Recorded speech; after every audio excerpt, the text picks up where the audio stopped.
Assalaamu'alaikum rahmatullah. Brothers and sisters, welcome back to Middle Path Radio. It's Sunday night again.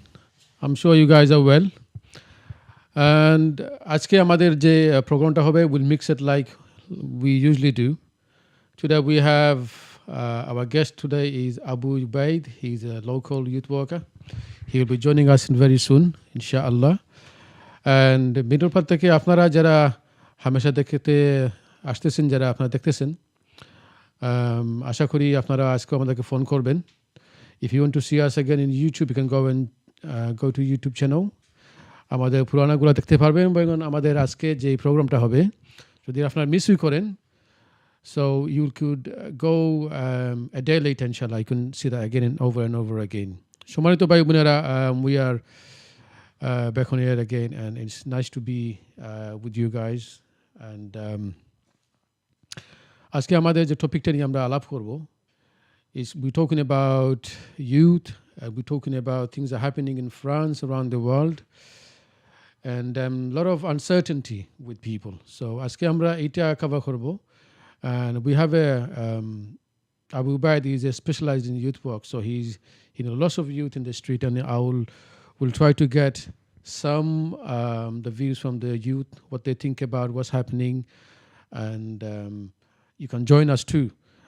If you want to call us, please, I'll give you the number, and if you could note that 07477 080 248.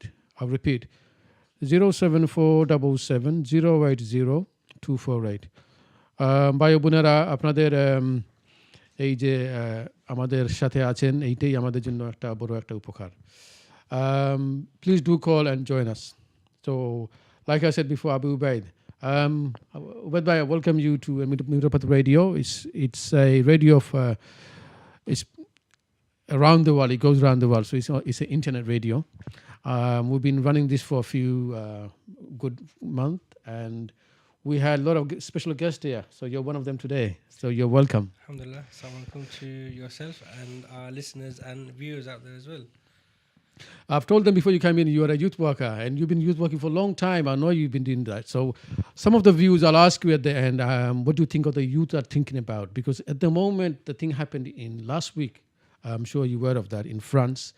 And also there's a demo happened in Germany. So a lot of people are uncertain regarding, especially Muslim I'm talking about. I'm sure there are some other minorities are they're also in the same fear. Do you think it's the right thing to use? Like, they're fear, they don't know what's going to happen, what their government going to do. Because they, just like everybody, or they're part of the system, they're part of the country, France. And now somebody, a person went inside and he shoot somebody, some people. And they're worried with that backlash, or with that, how would the people going to take? And there's a news, probably tomorrow they're doing a march or demo, 1 million people will be joining, or this is how it looks like. So what do the young people think in Britain? Well, firstly, I mean, I just want to say thank you for having me on. We're glad to have you. I've actually been on here a few times already on the show, working in the background and doing things. So I want to thank you for having me on board for a start. What it is, obviously, I mean, it's in the headline, it's in every newspaper headings, it's in every news headlines on the TV, on the radio, and it is a big incident that has happened very recently. And the incident that has happened, obviously, you have a reflection that happens on the street as well. Like you pointed out, I am a youth worker and I am engaged with the youth, and they have a lot of opinions and a lot of views of the worldwide politics, and it actually shapes, and these kind of incidents actually shape and mold people's views and ideas.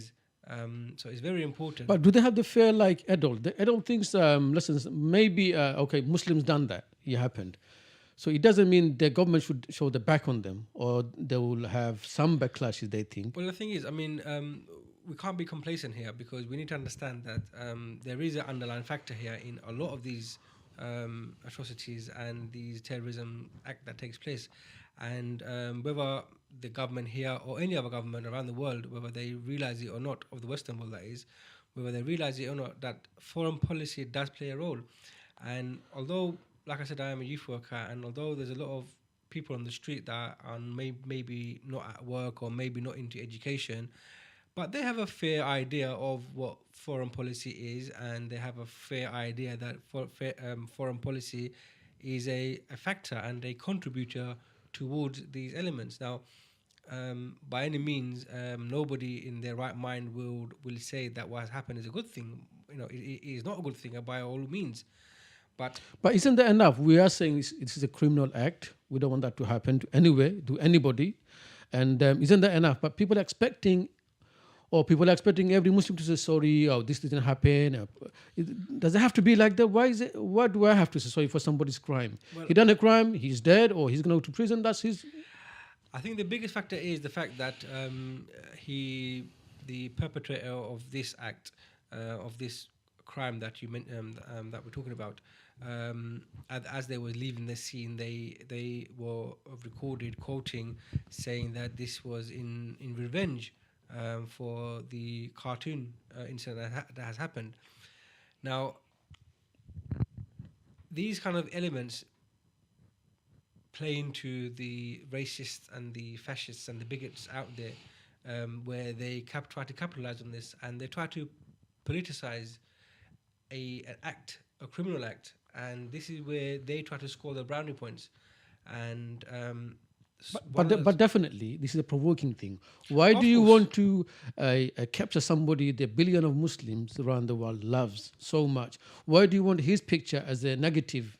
They know if they do that, they will have a lot of publicity. They have that. How can that be a freedom of speech? That can be a freedom of. You're provoking somebody, isn't it? You're trying to incite something to happen. You're looking for that thing. Why do you have to do that? Do you have find anybody else to do that with? I think the perpetrators of these acts, they don't really they don't really care about what the outcome of the action will be, nor do they look any further than the few minutes of what they're doing into. Obviously, there is a backlash, and it does get translated in many forms and many factors. When I say it gets transformed into violence. But do you acts. feel, things are happening in Middle East, like in Syria, in Iraq, there was some injustice been done before. There are a million people died in Iraq. Well, Do you look, think I've been speaking to a it's group. connected? Do you feel it's The connected? thing is, what it is, I've been speaking to a group of young Arabs just over the last couple of days, and they actually highlighted to me. Again, by no means do these people agree with what has happened, but they highlighted very, very key element here, and they talk about the atrocities that the French did in the early 19th century when You're talking about Algeria. and Algeria. There were incidences where there were beheadings by the French army that took place, and private parts of these Muslims in Algeria were cut off and placed into the mouth of the Algerians. So, there's a lot of these things that happen on a worst scale scenario, and a lot of these young people, they're really tuned and they're very clued up of the history of what has happened before. So they are, before they jump on the bandwagon and start to apologize, and before they start, trying to make any kind of justification for it, they do highlight the fact that these kind of things have happened before, where the French government in the 19th century, early 19th century, went out and they did these barbaric acts. And I think when I first heard about it, Were there been? Was there any trial, or was there any? I don't think there was no such thing as trial back then. There was no such thing. This is a colonial country coming in, taking over a country, and these kind of butcherism and these atrocities were happening on a daily scale without any kind of reprimand for these. So again, I want to stipulate that this isn't no means by any justifications, but what I do want to say is that the young people out on the streets, they are very clued up. A lot of these people have their history in their back pockets. They know exactly what they're talking about. No, I know. Especially if you live in Europe, your access to everything, almost everything, Yes. and when you grow up in this kind of country, your freedom, you have all that. So what happens is people have access to everything, and because of that, they have their own views. But would that say, because they are, as a religion, we use, some people are using as a tool, or you think like this thing happening, few 7/7 happened here, but that can be seen as the individual doing it, but the effects to the others, like the 6 million Muslims in France, they in a fair. I mean, we have a sympathize for. We have to have a sympathize for them, because of that happen. People will show or say, this is something you've done before, like French government done something before. Because of that, it's turning into you again. But why do they have to pay the price? 6 million Muslims. The thing is, I mean, the plight of the Muslims in France, I mean, we're all very, very aware of it. The suburbs of France area is a very, it's a ghetto. It's a ghetto. It resembles something out of a war zone in some parts. The lack of funding, the lack of development, and I mean, how much life will it disturb with this current situation? Obviously, the Muslims over there in France, I mean, they recently have riots because of the conditions of how they're living out there. So I mean, I personally think the Muslims in France currently, they will. But do you feel overcome. are they hiding behind those crime? I mean, I'm talking about the French government. Do you think some people, their theory, they think probably government behind it, so they could pass The thing some is, laws? with People are saying, I don't know if it's true I or mean, not. there's but so many conspiracy theories already out there. I mean, just today, earlier on, I was watching this 2-minute video clip, and they actually used a clip of the actual shooting. I mean, when the first police officer was shot dead, when the two perpetrators came out and with their guns, and there was a police officer lying on the floor, and apparently the shooters were running past this police officer that was lying on the floor, shot him dead in the head. Oh no. Now, the conspiracy theorists have all come out, and they've highlighted many flaws in these recordings. First and foremost, being that a lot of these shots were edited. Obviously, supposedly the gruesomeness of the shooting, but when the uncut version come out, there were so many discrepancies in the actual reporting of these incidents. The biggest incident being, I mean, the guy that was reporting on this conspiracy theory, he actually showed an example of when a bullet from a AK-47, the gun that is supposedly these men had used, when a bullet goes into a watermelon or something like that, it shows how the watermelon explodes. So when his conspiracy theory behind it was that if a bullet went into a head of a policeman's office, because this is what the French newspaper was saying, that the head of a police officer was shot. There was no blood on the scene as they were going past. Not only that, when the bullet, before the actual perpetrator, when he got the gun out to shoot, they slowed the video down. The gun was pointing in the wrong direction. Ooh. And the ricochet from the bullet hit the pavement a good 2 feet away from the policeman's head. So again, there's so many conspiracy theories coming out, questioning the actual reporting of the incident that has had happened. So this again also plays into the hands of the racists and the fascists out there, where they can use it. But to one their thing advantage. they didn't mention regarding there's a policeman they've been killed was a Muslim, and he died defending France himself. That's how it is, and he's a policeman. That means he's defending the country. Yeah, I mean, the reports on the news were that he was the first policeman that died. He was actually the first person that died, or first police officer that died. But doesn't that prove their loyalty the Muslim have in their country? That he's a policeman, he's Well, the person to die. That should be the case, though, isn't Because it? he has to be fair on them, because yes, a lot of people died. They done, and there's a revenge. But I'm sure they could have found a different way to take their revenge instead of killing people. Yes, we condemn that. But also the Muslim died. His brother said, look, he was proud. He's a proud to... work in the police force. yeah, he Yes. was. And... Well, these kind of stories will get overlooked. I mean, there's a bigger picture here. The bigger picture is that these two guys killed in the name of Islam, and that is headline grabbing. This is what the point is. And the second day, I don't know if you missed that. Second day there was a report regarding these guys. They weren't practicing. They were in prison. They were in drugs. This kind of stuff. They were in the women's. So it shows like this is a anyway. They live in France. This is their if they're doing something, there has to be some government has to take some blame. They have to take some blame. Why are they like that? I mean, If they keep blaming everybody else around the well, I world. mean, they were on the watch list of France and Britain. So there's no denying that. I mean, they admitted that they were on the watch list. They, I believe, the younger brother at the two that got killed, he was actually in prison already. Excuse me.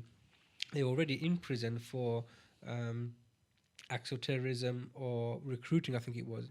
So I mean, it begs the question that, you know, if these are dangerous people, why would the authority let them loose, so to speak? If they had, I mean, there's so many link here. I mean, they've linked it to Abu Hamza, the one. But there was a report they met CIA before. Well, back Well, they it's met quite. CIA I mean, before. it's So- quite. I mean, it raises a few eyebrows when an individual actually, when a so-called suspect meets with the CIA or the MI5, they turn out to kind of come out the other end, you know, dive in head first, and they're the ones that cause the most damage. So again, there's a lot of questioning, and especially when it comes to What would you say to Muslim the youth. young people in France now watching us? Some of them will be watching us in the on YouTube tomorrow. What would you say to them? Millions of people will march against them, or they will say they will try to provoke something else in the name of freedom of speech. And I don't know if that's a common Well, I mean, sense. they have they have the freedom to express their views, and if they're, you know, they live in a democracy, and if there's going to be a million people coming out on the streets wanting to ban Islam, or if it's a Islamophobic kind of march, they have that right to do so. The same way the Muslims have the right to have a demonstration for unity as well. So it's not an issue of whether. What do you expect them to do, or what do you think they will do? I think right now it's really hard to tell. I mean, obviously we can sit here in Britain and we can say what we want to say. I think now is a healing time and a healing process that needs to happen.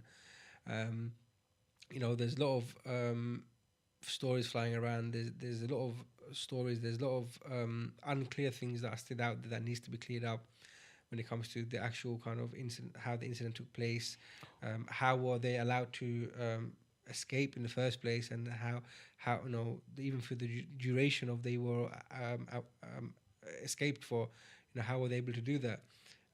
Even with the second incident that took place when the police officer got shot in the back, you know, I believe that the female perpetrator is still on the loose.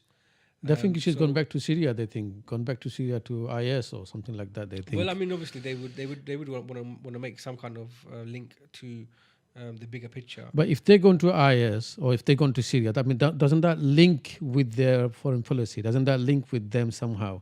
Because they are also involved with helping. Well, the thing is, I mean, America- foreign policy. I mean, when it comes to the West's view on the foreign policy, I mean, Britain's view on for foreign policy is that there's nothing wrong with it, and they're not going to change it. But I think they need to really have a look at themselves, because I mean, any country in the West, I mean, foreign policy is a major factor. I mean, the issue with foreign policy has come about in the last couple of decades now, when a lot of people, young people, are being educated, and they are realizing that, hold on, this is not right, and this is not, and they are voicing an opinion, and because of them voicing these opinions, that a lot of these incidents that are happening are a direct result of foreign policy, and it's in the Western government's interest not to When change you the say policies. foreign policy, what does it mean? Can you pinpoint like foreign policy? Does that mean, you know, like they are dictating the politics in that country? They're dictating all I the mean- issues and I mean, policies. Is that what you mean? So the word you said is the word you said is politics. They would never be seen to. They would never be in the forefront to be seen to be kind of leading another country. Nobody would. I mean, the only example I can really give you was the situation in Libya. You know, there was a puppet regime there, and certain countries of the West were pulling the strings. and that's how they do it, and that's how they deal with things. I mean, it's all a So young people think it's a shame. Why do you have to come from all the way to Europe to tell us what to do? Is that what you mean? And we can run our own country, or at least we have a brain. So why do you have to come from all the way from to Europe to? Is that what what you? is I mean the foreign policy is unjust, is unfair. There's a lot of hypocrisy more than anything. I think it's the hypocrisy element that really kind of really. Can you give an example? Let's look at ISIS, for example. One day they support ISIS, the next day they don't. I mean, in one part of the Middle East they support ISIS, That's true. and the, That's and true. the other side they don't. I mean, this is the Westerns. Because in the beginning they started the ISIS and they helped them to Absolutely. recruit against So, I mean, Assad, and then I mean, when they backfire, they don't even like the them. rebels in Syria that are fighting Assad right now. Even the rebels, they are actually. I mean, they're astonished the fact that America and the Western world hadn't got involved in the beginning. 100,000 people Syrians had to die before America were bombing ISIS on the Iraq front.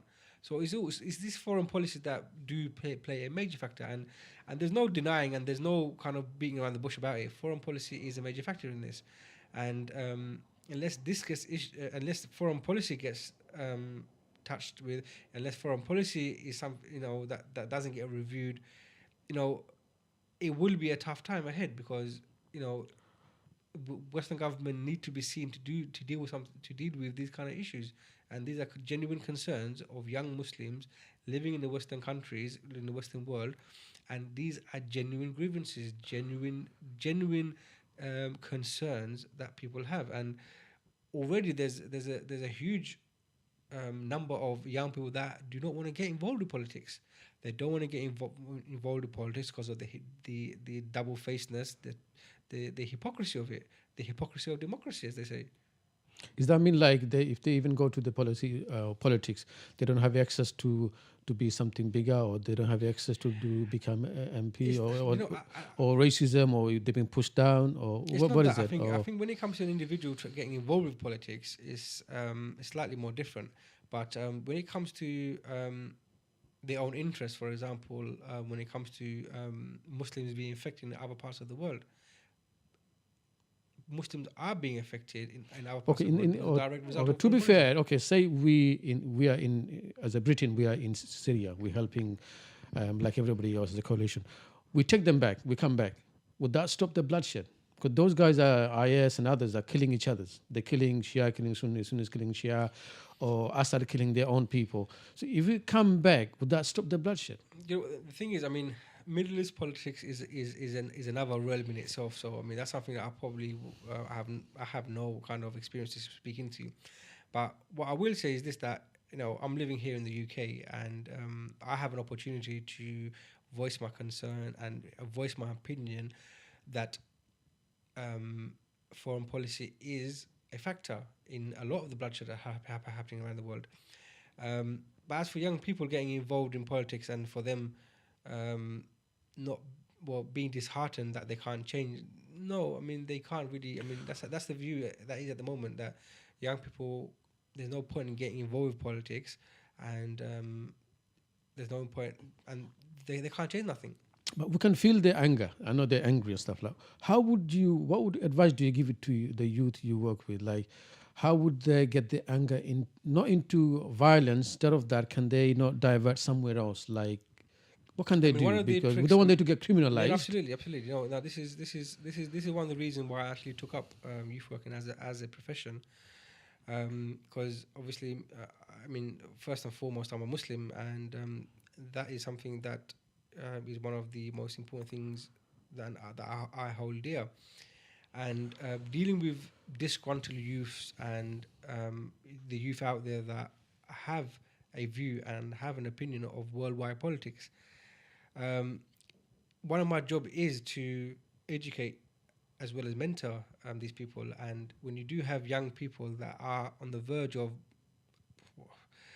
just lashing out because of the sheer frustration and the anger of not able to do anything, this is where the melting pot is. Where this is where you need to get in there, interject, and diffuse the mindset of these people before they do go into these unknown territories where they could end up possibly in prison.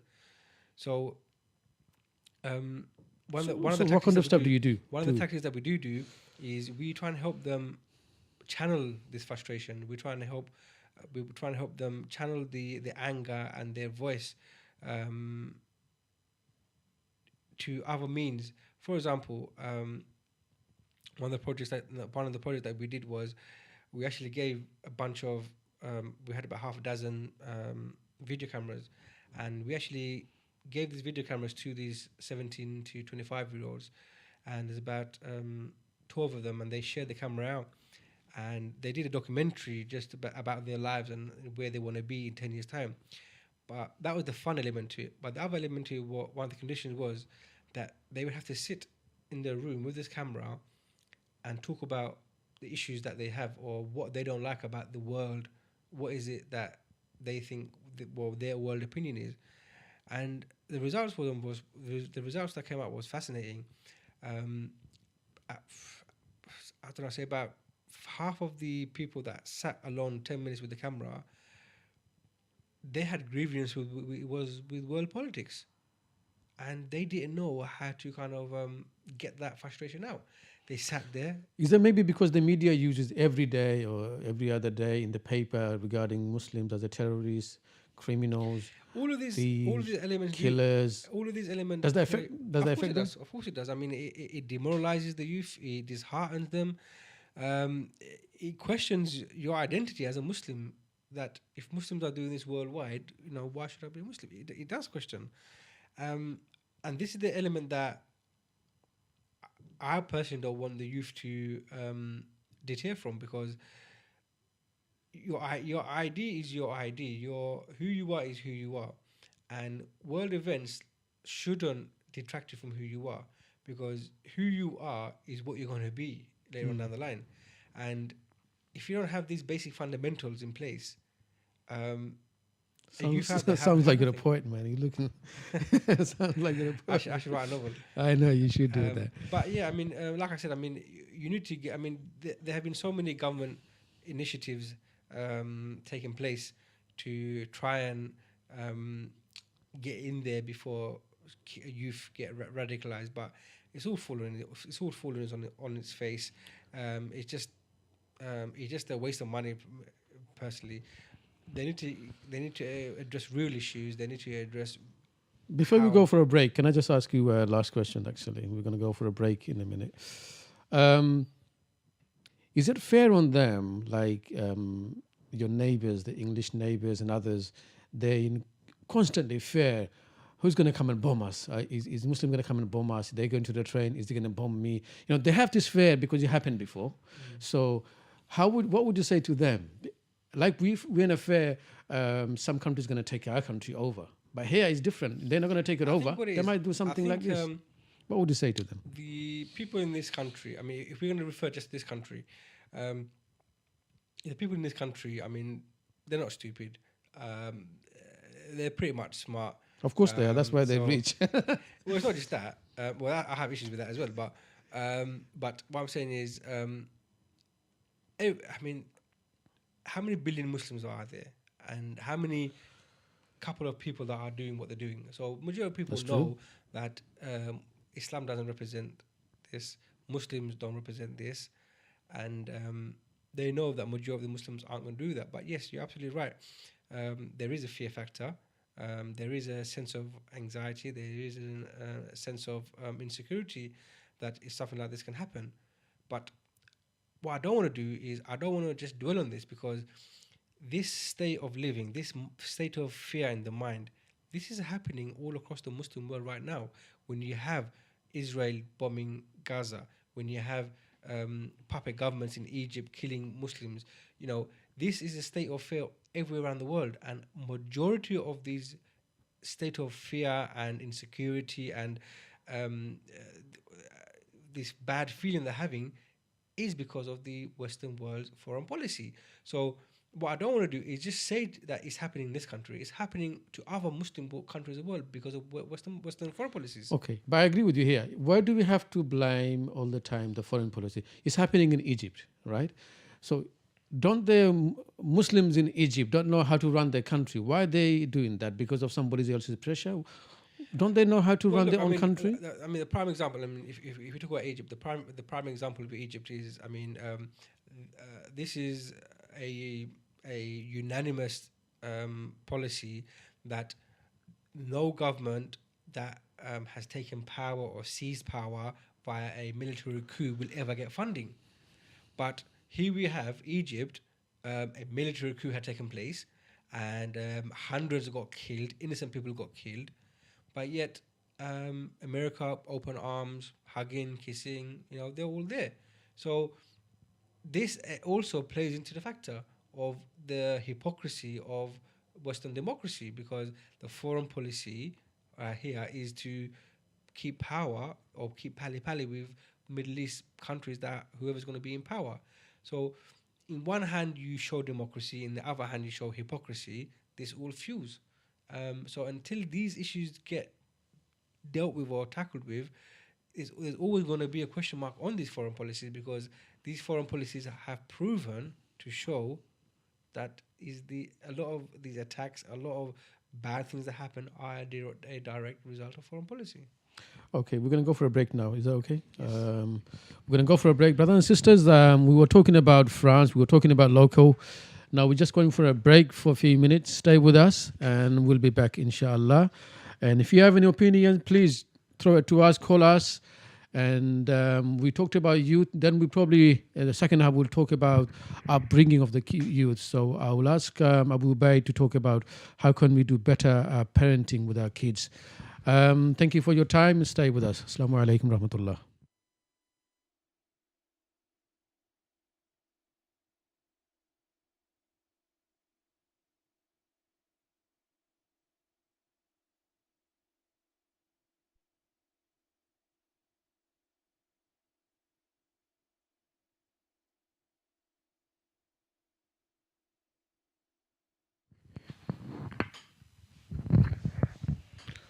Assalamualaikum, brothers and sisters. Welcome back again to Middle Path Radio. We're back to our subject again. We were talking about things happening around the world and the foreign policy of Europe.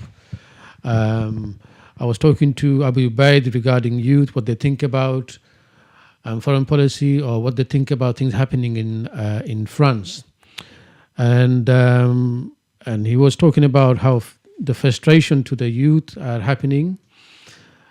But there are also some good news. They're working on them and they're trying to get their frustration into something good instead of into violence. And youth also realize this is not a right way to get their frustration in thing happen. So we all condemn that. And of course, there are a lot of beautiful people and the good people in this in Britain. I'm talking about. I haven't been outside Britain. And we need to work with them. And this is a global problem with youth. Youths are you all the time. They will have energy. And we need to find a way them to find a way to get their energy in the right places. And we just waiting for Abu Ubaid to come back. He had a break, probably a bit longer than me. Abu Ubaid, welcome back again. Now we go back to upbringing of youth. You're working with youth, you know how they are. As a Muslims, we know there's a way to teach your kids, a way to upbring your kids. You have to teach them discipline. You have to show them a role model. Where do you think we're getting wrong? Because there are a lot of kids in Britain I'm talking about now. Let's come home. There are a lot of youth are into wrong places, probably in drugs, girls in prostitution and stuff like that. But this is a big problem. It's a problem for everybody. But how do we deal with that? Do you have any story for us? I think there's no denying that in every sphere of this country, wherever you go, up and down the country, we do have this one single issue.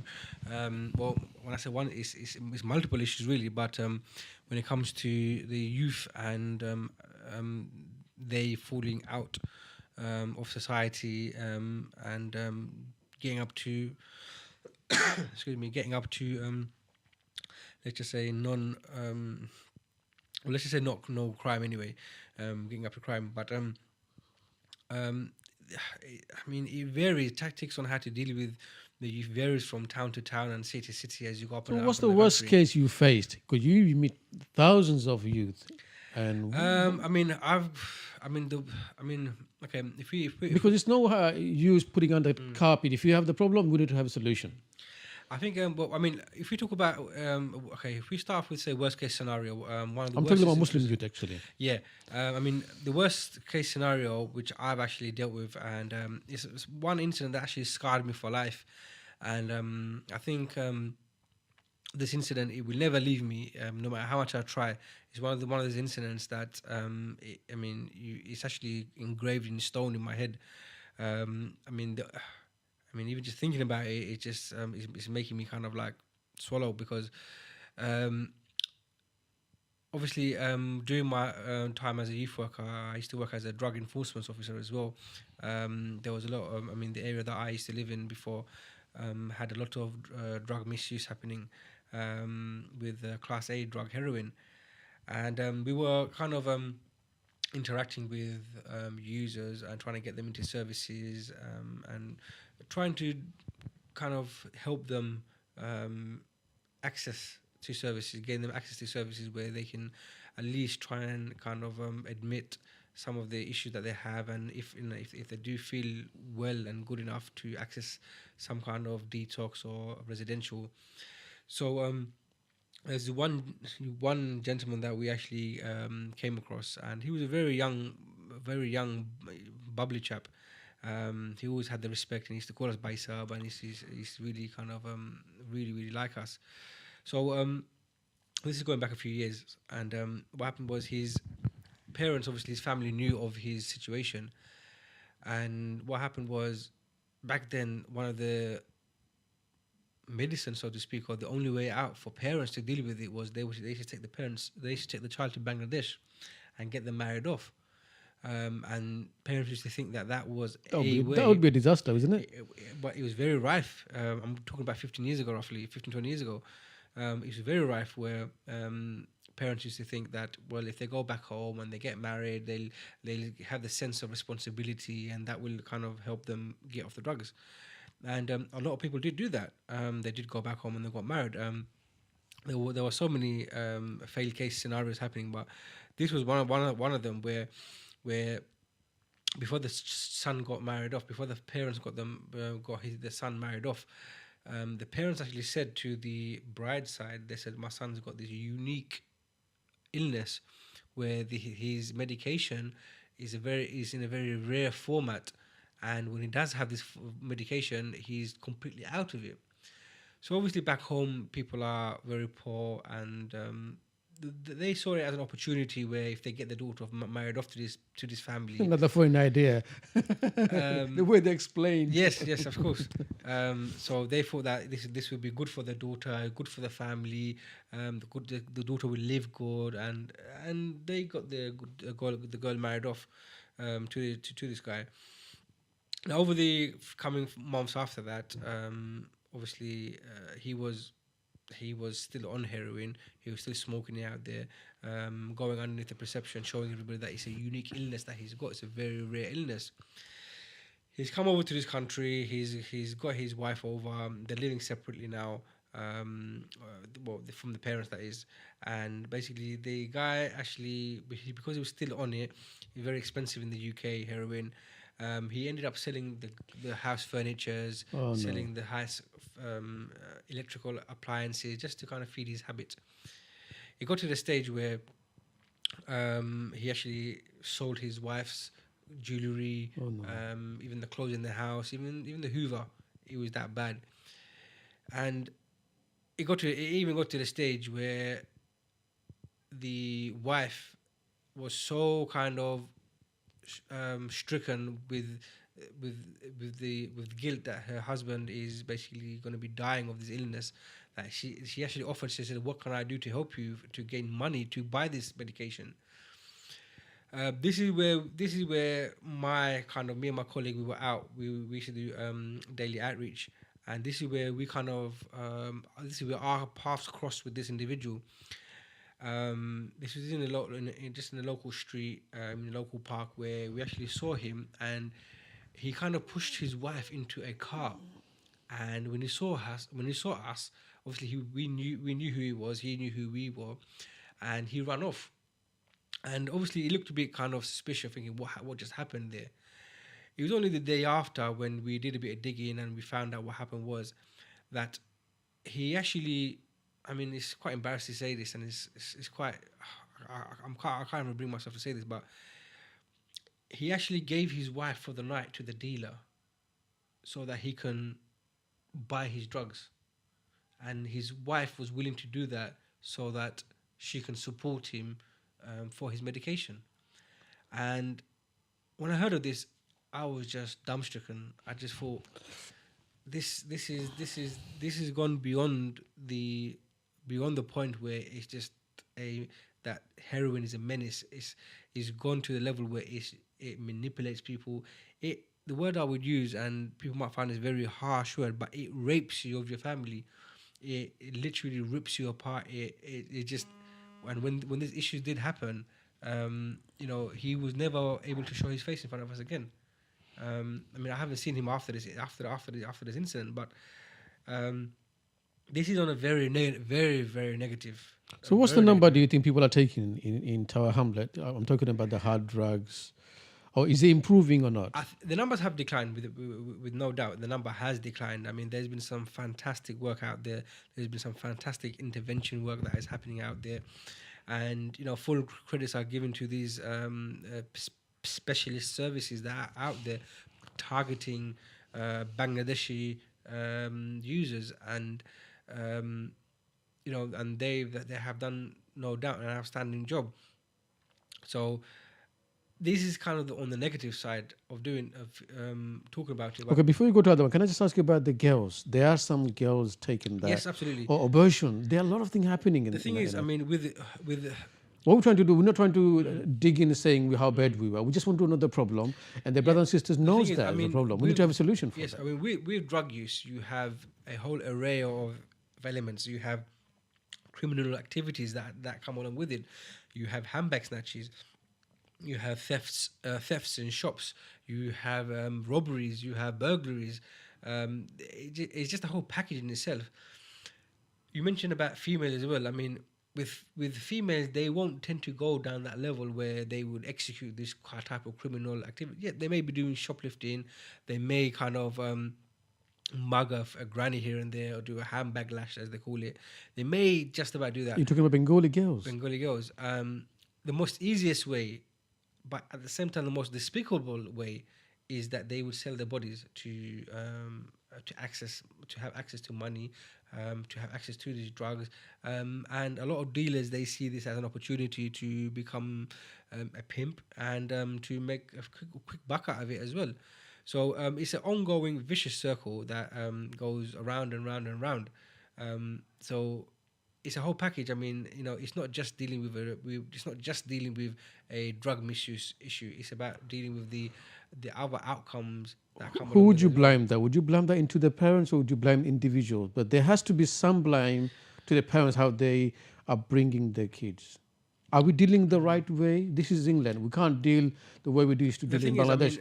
By the year, I think what it is, you can't really put a finger on one factor and say this is to blame. You can't really do that. I mean, you can't point your finger at the parents and say, oh, the parents are not doing their job right. Nor can you blame society, nor can you blame peer pressure. In some cases, it's a factor of everything that plays into it. And there's other factors where it's just totally self-induced, where one person just wants to get high and he's going to get high no matter what it is. If you put number, who would you put the first one then? Someone have to take the blame. Otherwise, they will think, I got nothing to learn. It's not my problem. That's another topic. So how would you? I've got my conspiracy theories on it as well. But nor can you. I mean, it's hard. I can't really say that. I can't say what one factor simply is. I mean, but what I will say, there is a major factor. A major player in this that kind of contributes towards it, and that is, which you mentioned, which is parenting. Parenting plays a huge role in it. I mean, a lot of the users that I dealt with are now in their late 30s, mid 40s, and they were either You don't look that old though. I'm not. Is that the cream, same cream Well, you use as a Mahbub? I've just given away my age there. Okay. But I mean, if you look at a lot of these users are second generation Muslims that have come into the country, first or second generation, and their parents. If you take it back a step, their parents are not that haven't been in tune as well as parents of third and now fourth generation Muslims in this country that are, they weren't in tune as they are now. So there was no education regarding drugs. So when a child was smoking or he was smoking the spliff here and there, you know, a lot of parents just kind of dismissed it as, oh, it's probably my son's friend that's taking it, and they would turn a blind eye to it. So parenting does play a huge factor in this, and there's no denying that now that we're living now in the 21st century. So are you saying if there is a problem in parenting, do you think we should learn how to do a good? Do you think we should learn, and how would we learn? Is there something to learn, or is something just happens? I think what it is, a lot of third generation Muslim now, I mean, they've been through the whole school system, they've been through the whole peer pressure system. So everyone has their own kind of experiences of how they dealt with it. So, and that is kind of reflecting on how they bring their children up in this society right now. So, alhamdulillah, there's a kickstart already, where we're kind of bypassing a lot of mistakes that our parents made. At least 5 years worth of mistake that third generation Muslims are overcoming because of their own personal experiences. But there's still a lot of work, a huge amount of work to do. There's a lot of parents now that they're a lot more focused on education with their children, and with education becomes responsibility. So there's a lot of younger children that have a lot more responsibilities, not only in their own studies, but when it comes to family responsibilities as well. So responsibilities takes up a lot of time. You haven't got time to go and sit on the park bench and do nothing. Yeah. What would you say to the parents are seeing us now or listening to us now? What would you say to them, especially our leaders? I'm talking about entire alhamdulillah Muslim leaders, can be from faith, from non-faith, or whatever faith they have. What would you say to them regarding youth? Because you're a youth worker, you've been there, you've seen it.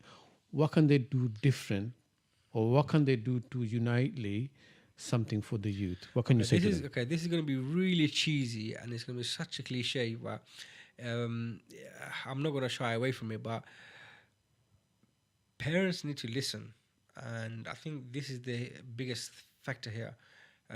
Parents need to listen to what their children are saying to them, because a lot of the times, I mean, even my son, when he comes home from school, I mean, from the minute he leaves the classroom to all the way to the front door of the house, he's just giving me a whole full kind of like update of exactly what's happening in class. And okay, yeah, I know some parents might think, you know what, I was just rambling on, let's just get home, just get get out of your school uniform. But parents need to take the opportunity to kind of say, okay, right, if that has happened, okay, how did you deal with it? What did you do? There needs to be a two-way communication happening when a child comes home, whether it's English or in Bengali. And I know a lot of Bengali speaking families, they find it quite embarrassing to speak like that with their children. But I mean, we need to When my age group, when I was growing up, I never had a chance to talk to my parents in the same chair or talk to them in the same room. It was like if they're in one room, I'll just go to another room. It's just like we were thinking this is a respect. How can that be a respect? The thing is, I mean, I don't want to say that way is a wrong way. I mean, and there's a lot of people that have come out brilliantly in that same kind they of have yes, we can't deny that, and it works. But again, this is one of those second generation kind of things that have come out, and it's only a very few that have kind of made it clean at the other end. Now is times a lot more different now. I mean, you have cyberbullying, you have other forms of addiction right now. So these kind of elements, there's fighting on different grounds now, different fronts. Where for parents it's an ongoing battle on many fronts. So education is one of them. education and listening. I mean, I found, especially a lot of the youth that I work with, they offload, and they tell me, they tell other youth workers about the problems, and half the time I think to myself, well, a lot of these issues could be resolved by you just talking to your parents. That's true. And on the flip side, a lot of parents have expectations of their children, and if the parents were just to, I mean, when the child comes home from going out, hey, you know, you've done this, you've done that, how do you stay out late, and they go off without even paying attention to the kid. It's more like a poem. Marilau, khatilau, dorilau. There's a lot of rhyming in Bengali language. It's not rapping, that's right. But I mean, and from the parents' point of view, they need to actually kind of listen and find out why their children is staying out late. What is it that they're not getting at home, for example? I mean, one of my cousins, he does a fantastic job. I mean, what he does is every night when his son comes home, he will sit him down and ask him, what did you get up to? Now, obviously, he knows when his son's going to be lying, whatever, but it's just a routine that he's gone into, and eventually, I mean, obviously, the son knew that, you know, he can't keep lying, and then then one day he felt comfortable, and he actually said, "Dad, I tried a cigarette." And the thing was, I mean, he built up such a good relationship that he said that, but he said it without any fear that his dad's gonna smack him over the head with a butter sandal. He said it, and luckily for him, he took that in a positive way, and he said, "Baba, you shouldn't be doing this because the X, Y, Z." He explained the situation, but because he did do that, he had that opportunity to be in there, right in the middle of his son's thoughts. Right in the middle of, before he goes into any other kind of elements, he planted his seed to say, "Baba, you can't really do this," you know. He kept that door open for him, you know. So he's always got access to that angle of his son's mind. He has Fantastic. that angle. So, like I said, I mean, it's that trust element that you need to build up, and it's that open communication that has to happen. And it's a shame a lot of our Bengali families don't have that, you know. They don't give the children that opportunity for them to open up, and I've noticed it from my own experience that it's a blessing. It's a blessing from Allah, the fact that you get to play such a pivotal role in your children's upbringing, and for you to have an insight into their lives. I mean, a lot of parents, they spy on them, they follow their sons and all that kind of stuff, where you can actually sit at home and they will tell you the truth if you just ask them. Yeah, we're going to be off in a few minutes of the air, and I just want to thank you for your time. And I'm sure a lot of people learn from you. Especially I've learned a lot of things from you. I didn't realize the youth are in this kind of situation. Brothers and sisters, our time is up. We're going to be off in a few minutes. And thank you for staying with us. And if we said anything good, I'm sure you will practice. And if we said anything wrong, please do forgive us. And I thank Abu Ubaid for giving his time to us, and hopefully get him in another week. And because we couldn't finish anything off, agenda was quite big today. And see you next week. So thank you for your time.